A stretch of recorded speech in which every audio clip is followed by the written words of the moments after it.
इसरो का बहुप्रतीक्षित मिशन चंद्रयान 3 23 अगस्त की शाम को चांद की सतह पर उतरेगा। प्रक्षेपण के 22 दिन बाद चंद्रयान 3 की चांद की सतह पर सॉफ्ट लैंडिंग होगी।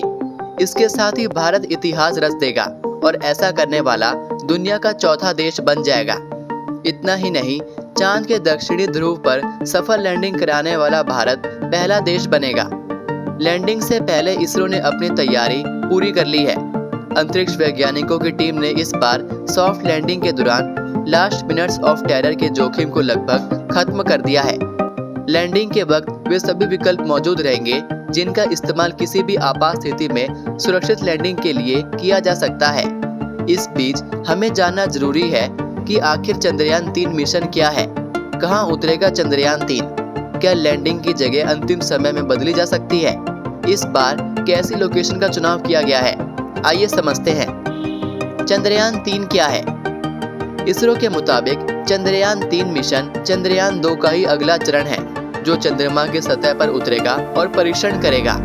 इसमें एक प्रणोदन मॉड्यूल, एक लैंडर और एक रोवर है। चंद्रयान 3 का फोकस चंद्रमा की सतह पर सुरक्षित लैंडिंग करने पर है। मिशन की सफलता के लिए नए उपकरण बनाए गए हैं, एल्गोरिदम को बेहतर किया गया है। जिन वजहों से चंद्रयान 2 मिशन चंद्रमा की सतह नहीं उतर पाया था, उन पर फोकस किया गया है।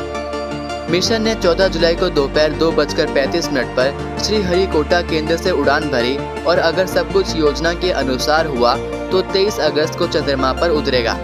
यह मिशन भारत को अमेरिका, रूस और चीन के बाद चंद्रमा पर सॉफ्ट लैंडिंग करने वाले दुनिया का चौथा देश बना देगा। भारतीय मिशन कहां उतरेगा? चंद्रयान 3 मिशन चंद्रमा के दक्षिणी ध्रुव के पास उतरेगा। लैंडिंग की जगह चंद्रमा पर बिल्कुल ध्रुवीय क्षेत्र में नहीं है। चंद्रयान 3 के लिए निर्धारित स्थल लगभग 68 डिग्री दक्षिण अक्षांश है, लेकिन ये अभी भी चंद्रमा पर किसी भी अन्य लैंडिंग की तुलना में दक्षिण में बहुत दूर है। दुनिया के सभी मिशन अभी तक भूमध्य रेखीय क्षेत्र में ही उतरे हैं। इसकी मुख्य वजह यह है कि इस क्षेत्र को सबसे अधिक धूप मिलती है। सॉफ्ट लैंडिंग के लिए क्या बदलाव किए गए हैं? चंद्रयान 2 से सबक लेकर चंद्रयान 3 में कई सुधार किए गए हैं। लक्षित लैंडिंग क्षेत्र को 4.2 किलोमीटर लंबाई और 2.5 किलोमीटर चौड़ाई तक बढ़ा दिया गया है। चंद्रयान 3 में लेजर डॉपलर वेलोसिमेट्री के साथ 4 इंजन भी है, जिसका मतलब है कि वह चंद्रमा पर उतरने के सभी चरणों में अपनी ऊंचाई और अभिविन्यास को नियंत्रित कर सकता है। चंद्रयान 3 में किसी भी अप्रत्याशित प्रभाव से निपटने के लिए पैरों को मजबूत किया गया है। इसके साथ अधिक उपकरण, अपडेटेड सॉफ्टवेयर और एक बड़ा ईंधन टैंक लगाए गए हैं। यदि अंतिम मिनट में कोई बदलाव भी करना पड़ा तो ये उपकरण उस स्थिति में महत्वपूर्ण होंगे। इसरो के प्रमुख एस सोमनाथ ने कहा कि 2019 का मिशन चंद्रयान 2 आंशिक सफल था, लेकिन इससे मिले अनुभव इसरो के चंद्रमा पर लैंडर उतारने के लिए नए प्रयास में काफी उपयोगी साबित हुए। इसके तहत चंद्रयान 3 में कई बदलाव किए गए। क्या अंतिम समय पर भी बदली जा सकती है लैंडिंग की लोकेशन?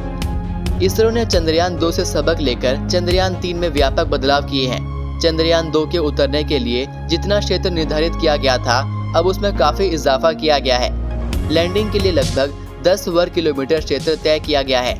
अगर लैंडिंग के लिए एक जगह सही नहीं लगी तो दूसरी जगह भी तैयार रहेगी। इस बीच इसरो ने कहा कि पहले विक्रम लैंडर के लिए अनुकूल स्थितियों को पहचाना जाएगा। लैंडिंग के लिए निर्धारित समय से ठीक 2 घंटे पहले यान को उतारने या न उतारने पर अंतिम निर्णय होगा। इसरो के वैज्ञानिक नीलेश एम देसाई के मुताबिक अगर चंद्रयान 3 को 23 अगस्त को लैंड नहीं कराया जाता है तो फिर इसे 27 अगस्त को भी चांद पर उतारा जा सकता है। इसरो के पूर्व निदेशक डॉक्टर के सिवन के अनुसार पिछली बार लैंडिंग प्रक्रिया के बाद हमने डेटा देखा था, उसके आधार पर सुधारात्मक उपाय किए गए हैं। जहां भी मार्जिन कम है, हमने उन मार्जिन को बढ़ाया है। चंद्रयान 2 से हमने जो सबक सीखा है, उसके आधार पर चंद्रयान 3 के सिस्टम को अधिक मजबूती के साथ आगे बढ़ाया है। चंद्रयान 3 को टारगेट स्थल से आगे पीछे ले जाने की व्यवस्था है। 1 किलोमीटर के दायरे में उसकी सुरक्षित लैंडिंग हो सकती है। अगर एक जगह ठीक नहीं है तो दूसरे स्थान पर लैंडिंग हो जाएगी। चंद्रयान 2 में 5 इंजन लगे थे, इस बार 4 इंजन रखे गए हैं। इस बार कैसी लोकेशन का चुनाव किया गया है? चंद्रमा की सतह पर पर्यावरण स्वच्छ होता है, वहाँ प्रदूषण की कोई गुंजाइश नहीं है। अगर ऐसा कोई कण होता है तो वह हवा में जल जाता है। इस वजह से वहाँ जो भी वस्तु आती है वह सीधे ही चंद्रमा की सतह से टकराती है। जब सीधे ही कोई वस्तु टकराती है तो वह इधर उधर छिटक भी सकती है। वहाँ पर पहले से धंसी हुई मिट्टी से चट्टान बाहर आ जाती है। चंद्रमा पर बहता हुआ पानी तो है नहीं, इसलिए वहाँ मौजूद गड्ढे भरते नहीं हैं। चट्टान या क्रेटर सब वैसे ही रहते हैं। चंद्रयान 3 के लिए समतल जगह का चयन किया गया है। अगर उस वक्त कोई पदार्थ बीच राह में आया तो भी चंद्रयान का संतुलन नहीं बिगड़ने दिया जाएगा। उस वक्त की फोटोग्राफी होती रहेगी। इससे भी अधिक कोई बाधा आती है तो चंद्रयान 3 की दिशा बदली जाएगी। इसरो ने बताया है कि चंद्रयान 3 बुधवार को शाम 6:04 पर चांद पर उतरेगा। आइए अब जानते हैं लैंडिंग मॉड्यूल को उतारने के चरण कैसे होंगे।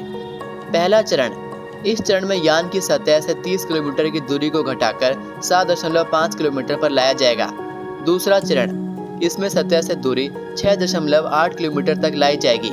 इस चरण तक यान का वेग 350 मीटर प्रति सेकंड रह जाएगा, यानी शुरुआत से करीब 4.5 गुना कम। तीसरा चरण, इसमें यान को चंद्र सतह से महज 800 मीटर की ऊंचाई तक लाया जाएगा। यहाँ से 2 थ्रस्टर इंजन उसे उतारेंगे। इस चरण में यान का वेग 0% सेकंड के बेहद करीब पहुंच जाएगा। चौथा चरण, इस चरण में यान को सतह के 150 मीटर करीब तक लाया जाएगा। इसे वर्टिकल डिसेंट कहते हैं, यानी खड़ी लैंडिंग। पांचवा चरण, इस चरण में यान में लगे सेंसर और कैमरा से मिल रहे लाइव इनपुट को पहले से स्टोर किए गए रेफरेंस डेटा से मिलाया जाएगा। इस डेटा में 3900 तस्वीरें भी शामिल है जो चंद्रयान 3 के उतरने वाली जगह की हैं। इस तुलना से निर्णय होगा कि चंद्र सतह से ऊपर जहां लैंडर स्थित है वहां से उसे सीधे सतह पर उतारें तो लैंडिंग सही रहेगी या नहीं। अगर ऐसा लगा कि लैंडिंग की जगह अनुकूल नहीं है तो वह थोड़ा दाईं ओर या बाईं ओर मुड़ेगा। इस चरण में यान चंद्र सतह के 60 मीटर तक करीब पहुंचाया जाएगा।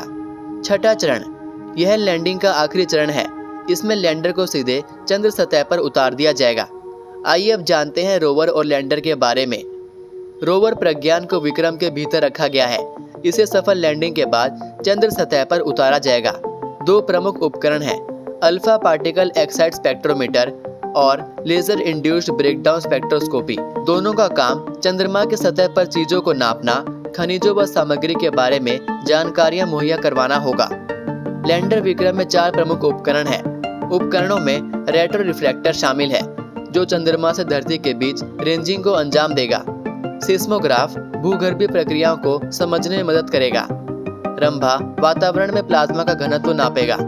चौथा उपकरण चंद्रा सरफेस थर्मोफिजिकल परीक्षण है जो सतह के ऊपरी आवरण रिगोलिथ की तापीय परिचालकता मापेगा। इस महत्वपूर्ण घटनाक्रम का सीधा प्रसारण आज 23 अगस्त 2023 को भारतीय समय अनुसार शाम 5:20 से शुरू किया जाएगा।